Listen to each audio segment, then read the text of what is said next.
Hello,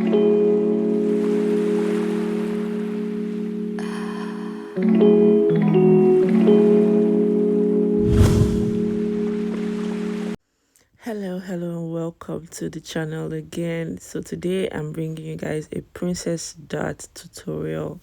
I'm so excited about this one. Yeah, so let's go. Really quickly, I have prepared my pattern and I'll just go ahead and mark out the 4-inch point from the center. Remember, it's 4 3 3 4, so I'm just going to mark out the 4-inch point from the center. That will be at the bust point, the armhole point, the under bust point, and the blouse length point. Now that blouse length point is going to lead up to the half length, but then I'm going to mark the line, while leaving the under bust to the half length open, because that's where our 3 inches is going to come from.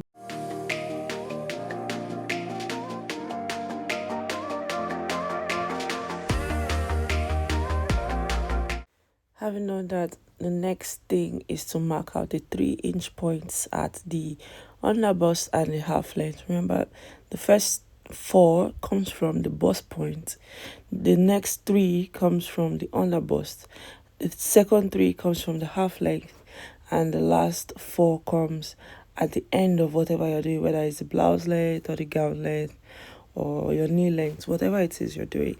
So now that I've marked that, I will go up by 1 inch at the blouse length and try to join it. There is another method where it is just 4 3 3 3. I'll try to give you a video on that. I don't necessarily use that pattern a lot because I prefer the shape that this one creates, but doesn't mean you don't still get to have that information as well, and then you choose which one you like. To each his own. Everyone has different preferences. So now I'm just going to create the curve.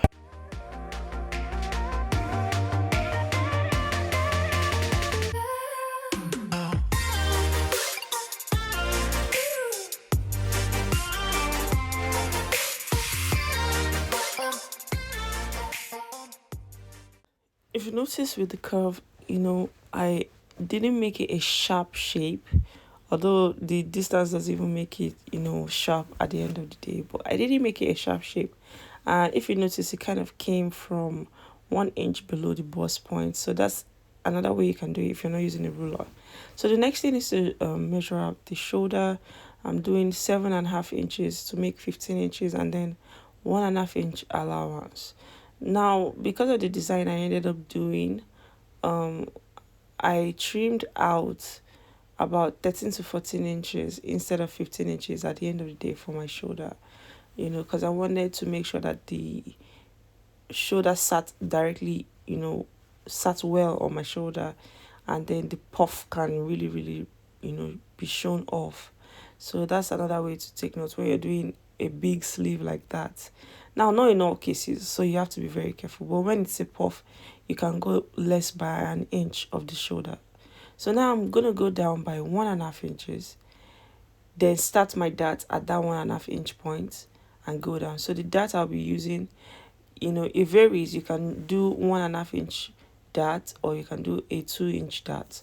So I made sure to point out both darts for you so that you can choose which one you want. Either you use 2 inches or use 1.5 inches.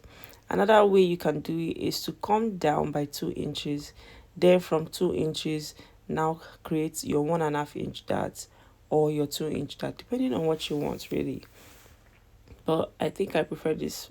I could do a separate video where I do the 2 inches for those who prefer to see it being done by someone else before they try on their fabric.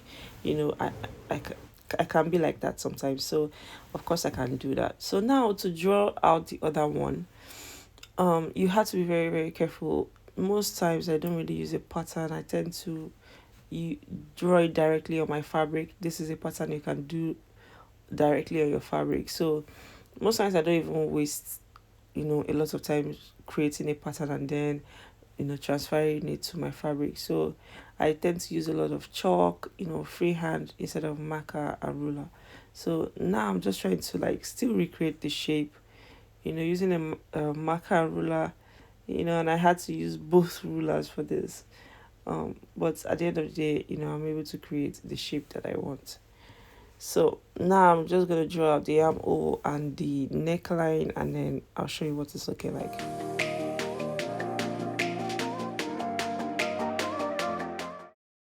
At this point, it's time to transfer the horizontal measurements, the width of it all. So the first thing is to do the bust measurement, dividing it by 4 and measuring it out. Next is to calculate the allowance. So we're going to give half inch on both sides of the dart, making it 1 inch.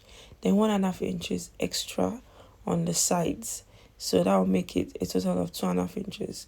Now for the under bust, the same method goes. Half inch on both sides. That's after measuring out your waist measurement. This one is 30 inches divided by 4, that's 7.5. So you're going to measure out half inch on both sides, that's 1 inch. Then you won't forget the allowance. The allowance space was 1.5 inches, so we account for that. Then plus another 1.5 inches for the side allowance, so that's 4 inches in total, so that you can have something good. So you're just gonna replicate the same measurements, at the half length point. Now after that, you just create a curve towards the blouse length.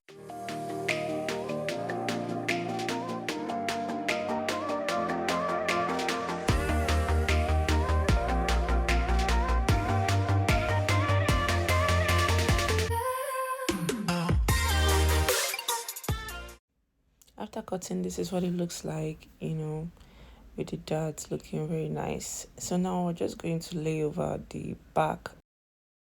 So I'm just overlapping the front pattern to the back, making sure that the brown paper is wider than the front with 1.5 inches, for zip allowance. And then I'm just going to align the bust points, half length points, all those things. I'm gonna just retrace it on the back pattern. Now I want to apologize. The camera had changed, it had moved and I didn't notice, or rather, should I say, my table had moved and I didn't notice because I kept going back and forth trying to arrange everything, and I didn't notice because it's like way taller than me. So to stretch to check, it's not so easy. So I apologize for that. But now I'm just gonna transfer everything and then come back and show you what it's looking like.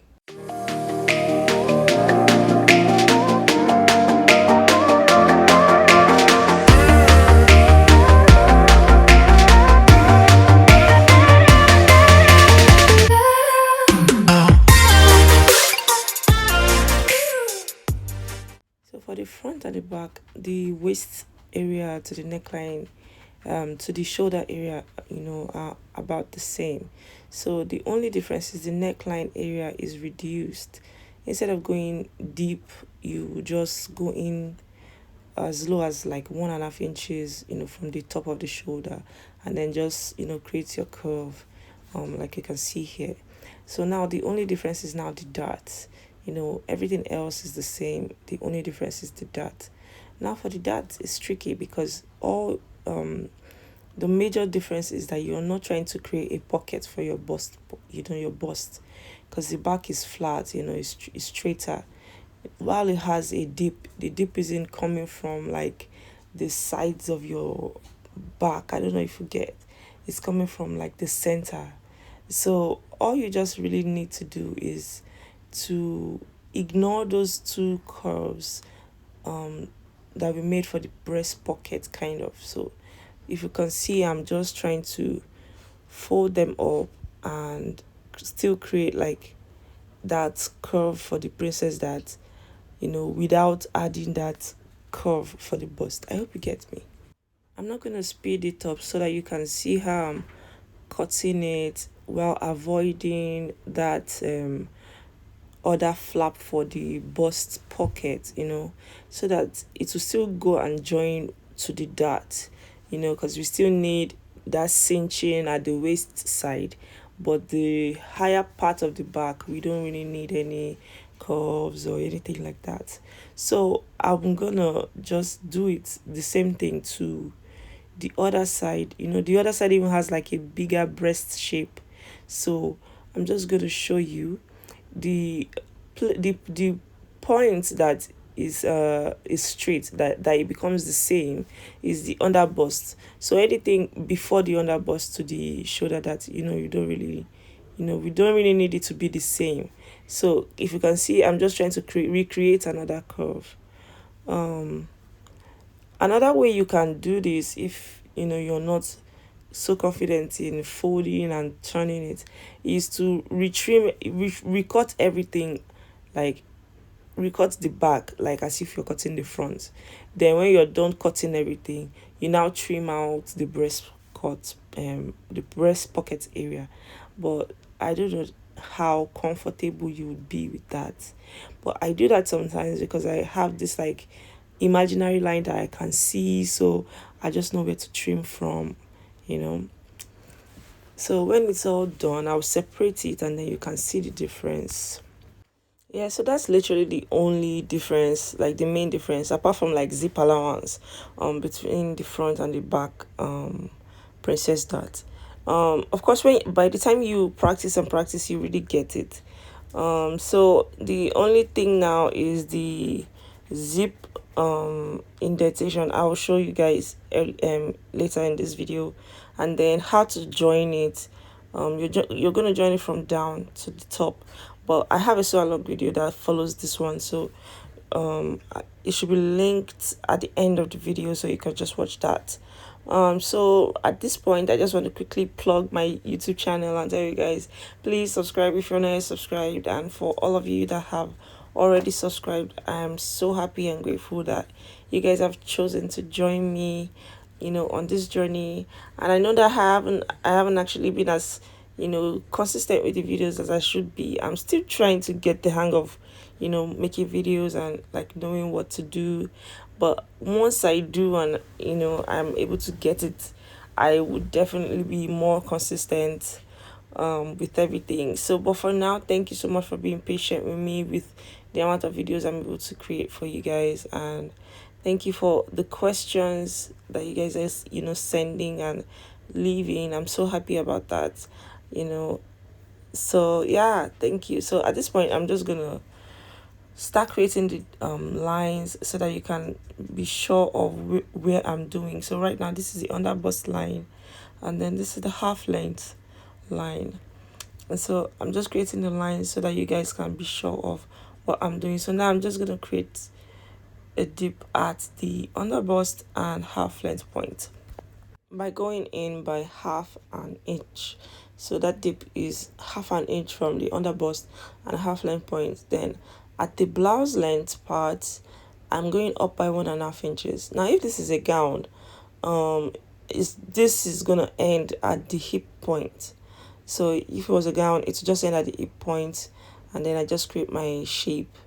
So that's the difference. But because it's a blouse, and I will still turn over the allowance and all of that, so it's 1.5 inches up from that. 1 inch allowance, then half inch for like just so you get. So that's why it's 1.5 inches. So yeah, and I'm just gonna create the shape. So by the time I'm creating my zip, I'm following that curve, you get. And that's really all it is. Yeah, so thank you so much for watching. Again, please subscribe. Please do everything you need to do to interact with me. Comment, tell me what you liked, what you didn't like. I want to know everything. I want to know how I can grow, how I can be better with my channel. Please advise me, tell me what you think you want to see, and so that I can create it. And of course, I will try as much as possible to be more consistent than I am right now. I am working on a lot of things so that I can be sure that my YouTube channel is going well, and to just make sure that you guys are well catered to on YouTube. But for now, thank you, thank you, thank you. I'm so happy that you guys stuck it out. Thank you so much. Bye.